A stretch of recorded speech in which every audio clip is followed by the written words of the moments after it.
Is it too little too late? The Heliot Ramos effect, and were there any changes in the Giants hitting philosophy? That's all coming up on Locked On Giants.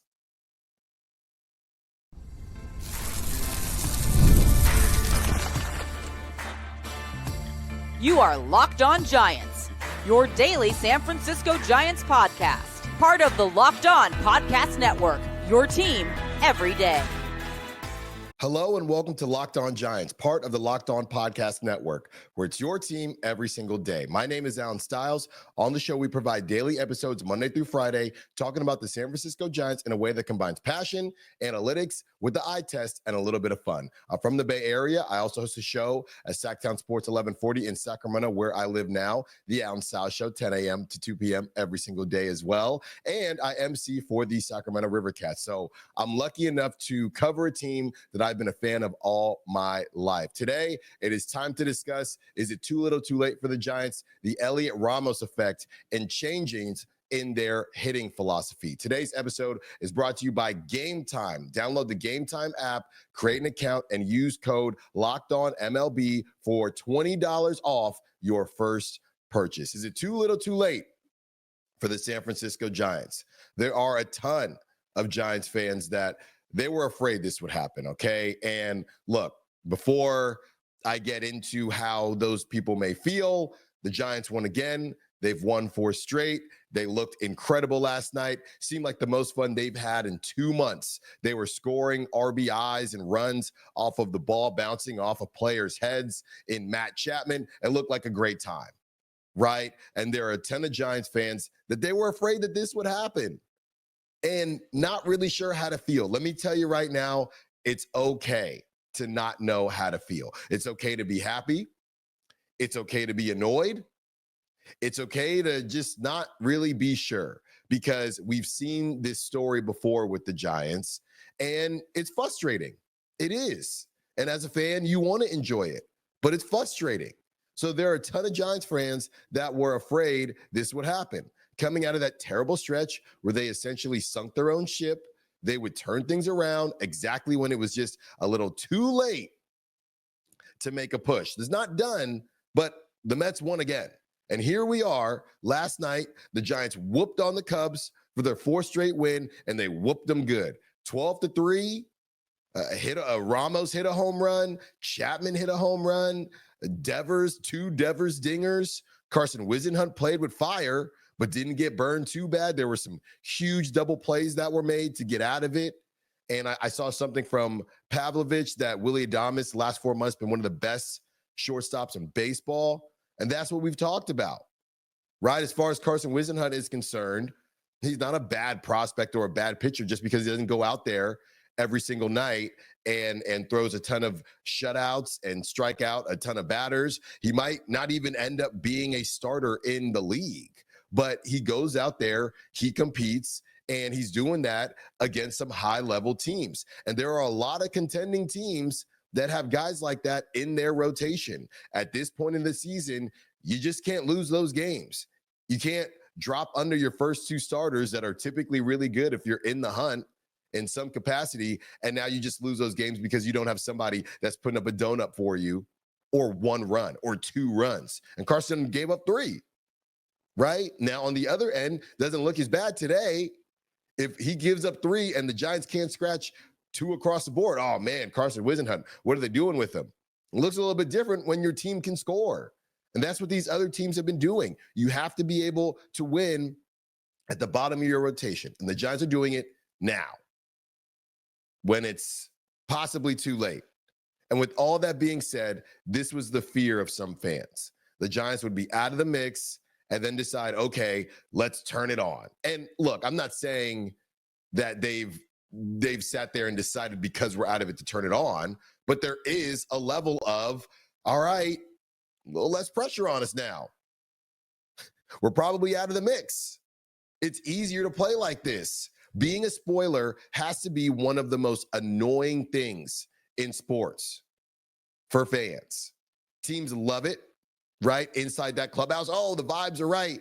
Bob Melvin might keep his job now, and it gives them a reason to compete. But all it makes fans think is, where was this when it mattered? The Mets won again. So the Giants gained no ground. And I do think it's good to build momentum and feel good about where you're at. But this is tough, man. This is tough. You can tell I don't know how to feel because we're in the midst of it. I was looking up what they did last season because a lot of people were saying this is the Bob Melvin special. This is the Giants special. I looked it up last season, end of September, so a little bit later than right now. But end of September, the Giants won 5 straight. 5 straight after it didn't matter. Bad teams, but they won 5 straight. They were losing to bad teams during this stretch. Before the All-Star, losing to the Pirates, losing to teams you have no business losing to. So it's really tough to be happy, and we can sit here and say, hey, they're going to build on this for next year. But honestly, we don't know that. We don't know that. We don't know that this is directly, hey, remember that random stretch at the end of August where we balled out? Let's tap into that. We don't know that. So if you have a Giants friend that is really happy today, let them be happy. If you have a Giants friend that is a little sad today or annoyed or frustrated, let them be that too. Because this is really hard to, I guess, digest night in, night out, because they look incredible. They look incredible. And I will say this, at least it's happening now.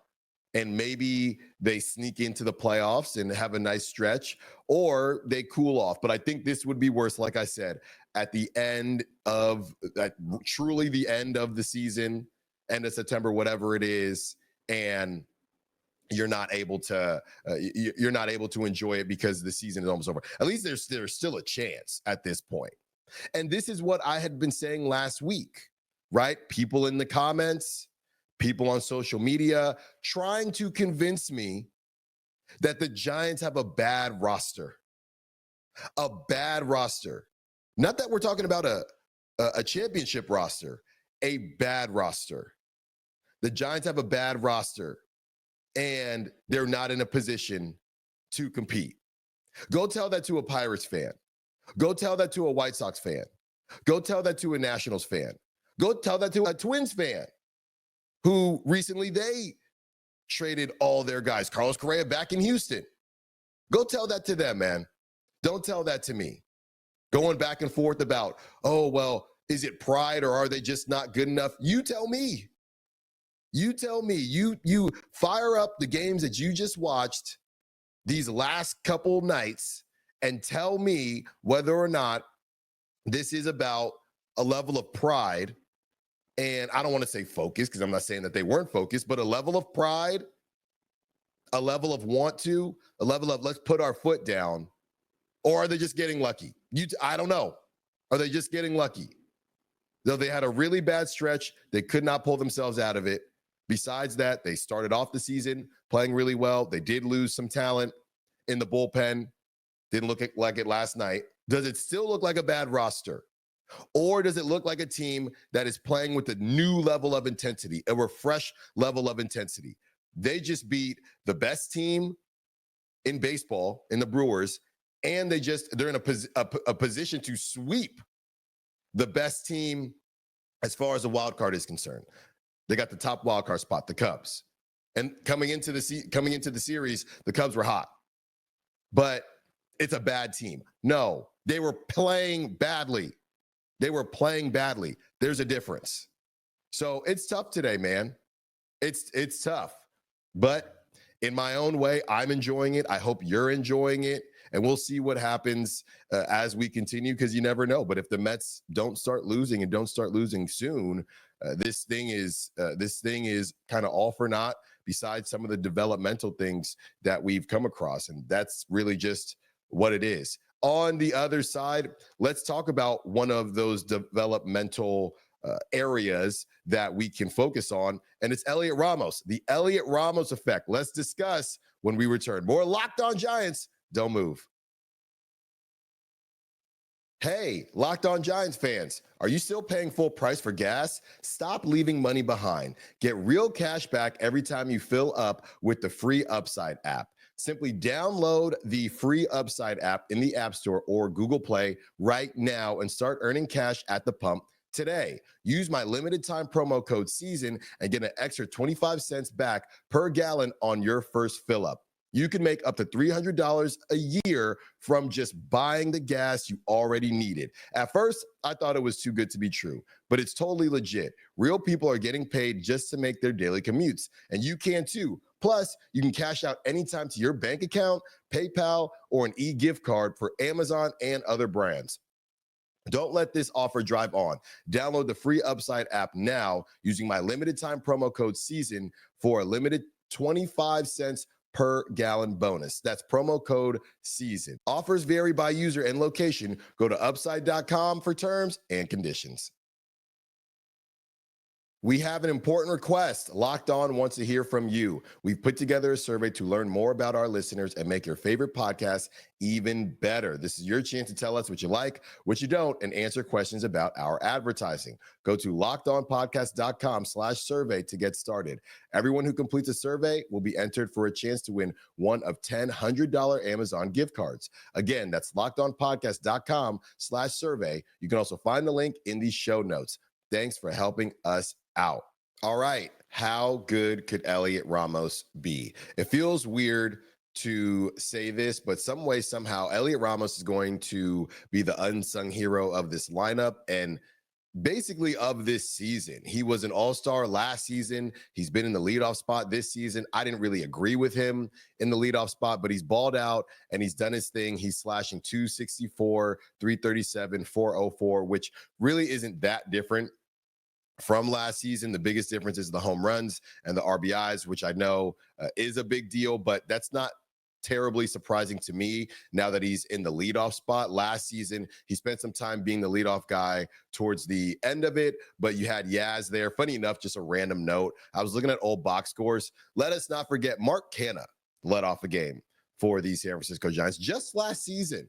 So times do change quickly, and I just thought that was funny. But I know Ramos has struggled in left field. I think that's probably the only place he's going to play on this team, maybe right field based on how things kind of shake out. That random note, I don't know who remembers when he was taking ground balls at shortstop. That's just a thing. Every outfielder, look, for me, being a lefty and first base wasn't in the cards and pitching wasn't in the cards, I would run to the infield any chance I got. And I get it. It was in the middle of a rough stretch, so people were a little bit confused what's going on here. But I'm pretty sure Heliot Ramos was just having some fun taking some ground balls and catching balls at second base from the actual infielders. That's just something that happens in baseball. But I just thought about that, honestly, not talking about Heliot Ramos, because that had some people a little upset and a little annoyed. I don't think that dude is touching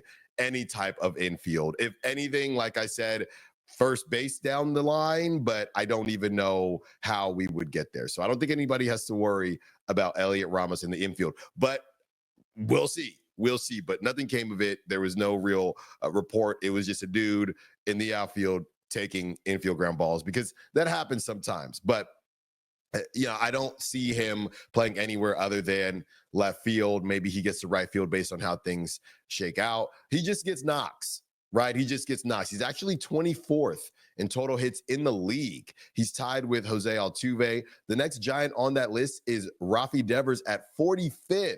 So he's another guy right now that I don't think has a full path as far as how he profiles or his ceiling per se. He's a corner guy, doesn't steal bases right now, doesn't hit for a ton of power. But what I think most likely happens, his swing gets tweaked a little bit, right? And they find a true leadoff hitter, the Giants do, whether that's Jung-Hoo Lee or they find somebody else this offseason. And you might see Ramos's average dip a little bit and you get a little bit more loft. At that point, instead of those hard line drives that you're seeing, you're starting to go gap to gap, start approaching 25 home runs. But either way, I think it's pretty clear that the Giants have their left fielder for at least the next couple of years, which is something they haven't had.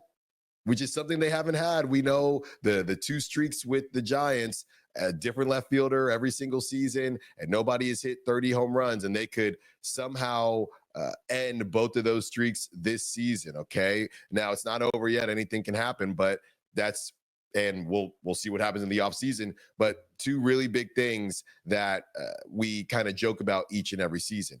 When it comes to Heliot Ramos, I'm very, very big on second seasons. Okay. I'm really big on sophomore slumps. I'm really big, and you'll hear me say it time and time again, that when nobody is expecting you and there's not a book out on you, it's easy to sneak up on people. We see, was it that Badu guy from a couple years ago, Akil Badu, when he had that crazy stretch because nobody saw him coming, right? Then that next season, okay, this guy likes the fastball up. Okay, this guy likes the curveball in these situations. There's so much technology now that second year, after becoming an all-star, especially if you're Heliot Ramos, to do what he's doing, I think is incredibly impressive.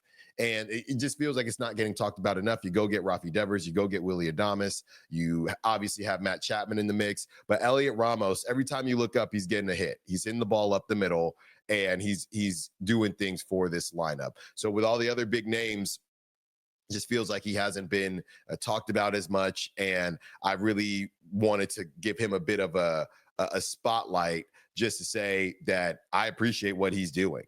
I think that he's one of those guys where they need to figure out, in a perfect world, honestly, to me, as of right now, in a perfect world, and I think that's the problem and what we've talked about before with this team, there's probably too many of these guys, but he's probably best fitted as a fifth or sixth hitter. That's how I see him, but I'm very traditional in how I see hitting, but that's what it looks like to me. He is a fifth or sixth hitter that can do some things for you and hit the ball gap to gap. He's got a decent amount of speed. He doesn't have a piano on his back or anything like that, but he doesn't steal bases, and as of right now, we haven't seen him go for 25 plus bombs, not even to bring up 30 bombs. So I think that's how he profiles. I don't mind him in the leadoff spot because he's been getting hits, but that's how he profiles to me. And I don't think there's anything wrong with it, right? I think Heliot Ramos is the perfect type of guy when you have your big money players, and he's going to get paid eventually. But when you have your big money players, you look up, you're a pitcher, and you say, okay, Heliot Ramos is up. It's not Willie Adames. It's not Rafael Devers. It's not Matt Chapman. It's not Jung-Hoo Lee. It's not these guys, not these brand names. And then Heliot Ramos says, well, don't forget about me. And the next thing you know, he's on first base, he's on second base, or he's left the yard. So that's how I feel about Heliot Ramos, and just wanted to give him a little bit of love here because it feels like he's kind of the unsung hero this season. And, for a season that we don't know where it's going to go, but they're probably going to miss the playoffs. I don't want this season for Heliot Ramos to go unnoticed because he's been doing his thing. Last segment, one more with you. Let's talk about the changes in the Giants hitting philosophy. Is there anything there, or are they just focused more? Is it disrespectful to say that? Let's discuss. One more segment, Locked On Giants. Don't move. There's nothing like catching a baseball game live. The energy, the crowd, the chance to see your team in person. But actually getting tickets, that's the tough part. Queues, login screens, surprise fees, takes all the fun out of it. That's why I use Game Time, the app that gives the advantage back to fans. Game Time is fast, easy, and backed by Game Time's guarantee. You'll always get 100% authentic tickets delivered on time and at the best price. Plus, all fees are included. So the price you see is the price you pay. The app made it super simple. I could even see the exact view from my seat when I was buying it before I even got there. I remember I went to a football game years ago. True story. Literally sat right behind a pole. You don't get that money back, okay? For Game Time and the Game Time app, fees are included. Know your total upfront with no surprise fees at checkout. Honestly, it's faster, cheaper, and less stressful than any other way I've bought tickets. Download the Game Time app, create an account, and use code LOCKEDONMLB for $20 off your first purchase. Terms apply. Again, that's promo code LOCKEDONMLB, $20 off. Swipe, tap, ticket. Go download the Game Time app today. Have the Giants change their hitting approach? To be clear, I do think there was a level of baseballness that happened throughout the last homestand and even before that, leading up to the All-Star break in general, stuff just seemed off, right? But with that being said, it does seem like there has been some type of tweak in how the Giants have approached hitting. But when the things were going poorly, you had broken bat hits going up the middle. You had just a lot of random stuff that was not going in the direction of the Giants. Now you got Matt Chapman getting hit in the head, and it's ending in RBIs, and everything seems to have flipped. But from the actual approach standpoint, and I'm working on getting some more details on what exactly the hitters may have tweaked, but from what I'm seeing and what I was seeing prior to kind of this flip, everybody was just super out in front on everything. And lately, most of the guys seem a little bit more balanced. And I'm not saying everything has been flipped, but it does come off as if the Giants hitters are making a conscious effort to let the ball travel a little bit more and maybe even sacrifice perceived power. Then in turn, you're actually seeing more power. So I'm going in this direction and trying to maybe conjure up that there was a change made, because I don't necessarily think that it's fair to say that it was focused. Maybe it was, right? But these are Major League Baseball players, professional hitters making professional money. So I don't know whether the focus has kind of kicked up or not. There's no way for me to confirm that. But what I do know is that they all looked very out in front on a lot of pitches. They were smoking balls off of the brick in right field, right? Smoking them in left field, well foul. And I don't see that as much. I don't see that as much right now. You essentially can be a react type of hitter or a guessing type of hitter. Now, when you guess, you can decide to guess pitch, the type of pitch, fastball, curveball, whatever. You can also guess location, right? And it seems to me like the Giants are possibly guessing a little bit less, but you could even say it in a different way, that they're just trying to get a job done, right? None of them are trying to do as much. They're just trying to get a job done. They're trying to make sure that they hit in the correct situation, situational hitting. There's a guy on third, look for a ball up. And I know this sounds terribly simple, but it didn't look simple when they were struggling. And during that homestand, bases loaded, they don't find a way to score. There's a guy on third, look for something up. Could be a curveball, could be a slurve, could be a churve, could be a split, which a split typically wouldn't be up. Obviously, could be a fastball, change up where they miss their location. Look for something up. That's what you got to do, right? Guy on second, look for something that's going to take it to the right side. If you're lefty, on the inside. If you're a righty, something you can take the other way. It seems like they've simplified things a bit. And part of that simplification is, I think, in turn, due to them not really being in the race the same way. Oh, the Mets won again. Okay, well, all we can do is drop another game. And again, I'm not trying to say it's a level of focus, but I just think a little bit of it is human nature. So, like I said, I'm trying to figure out and find out if there are any confirmations on maybe a change in approach, or even if it's just a little thing just to adjust it a little bit, a couple adjustments made, and I will have that for you leading up to tomorrow's show. Hopefully, if there is anything, because maybe there's not. And as far as Pat Burrell is concerned, we got on Pat Burrell, or I got on Pat Burrell when they weren't hitting. So I'm going to give him some kudos now, even if they didn't change anything, because that's how baseball is. Sometimes things work out for you, sometimes they don't. And they weren't working out for the Giants, and it was at a rough time period when that happened, and now they are. And that's just where we're at. So Pat Burrell, whatever you're doing, keep doing it. We weren't saying that a couple weeks ago. Now, if you want a new regime, if you are a fan that wants something new, then maybe you don't feel the same way. But as far as I'm concerned, I've been telling you, and as I'm doing this show, I'm still confused as to how I feel. All I know is that I was happier watching the game last night than I was about 3 weeks ago. right? And playoff or no playoff. And I know we have plenty of time to talk about the draft picks and the Giants messing up their position. We'll discuss all of that right now. Take it in the way you want to take it in. The Giants are hitting much better when it comes to situational approaches, and they look like they're having fun. And it's really hard to be mad at them when you see them having fun. You can do it, but it's also kind of tough. Thank you for listening to Locked On Giants. Be sure to follow me on social media at @the_Styles Files, Styles with an I. We will be back, of course, tomorrow to kick off a Friday and discuss what the Giants were able to do. Did they sweep the Cubs? That's what we will be discussing, and some other things that I have cooked up for you. So I appreciate that. Be sure to continue to tell everyone about the new host of Locked On Giants and get the word out there. It really does matter.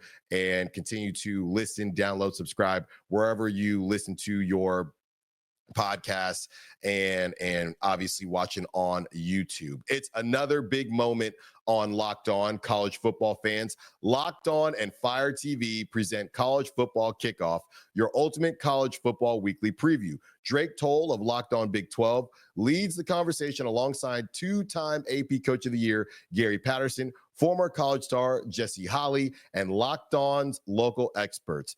A college football preview only Locked On can do. Catch College Football Kickoff every Thursday throughout the season, only on Fire TV. Do not miss it. We will talk to you tomorrow. Thanks again. Peace.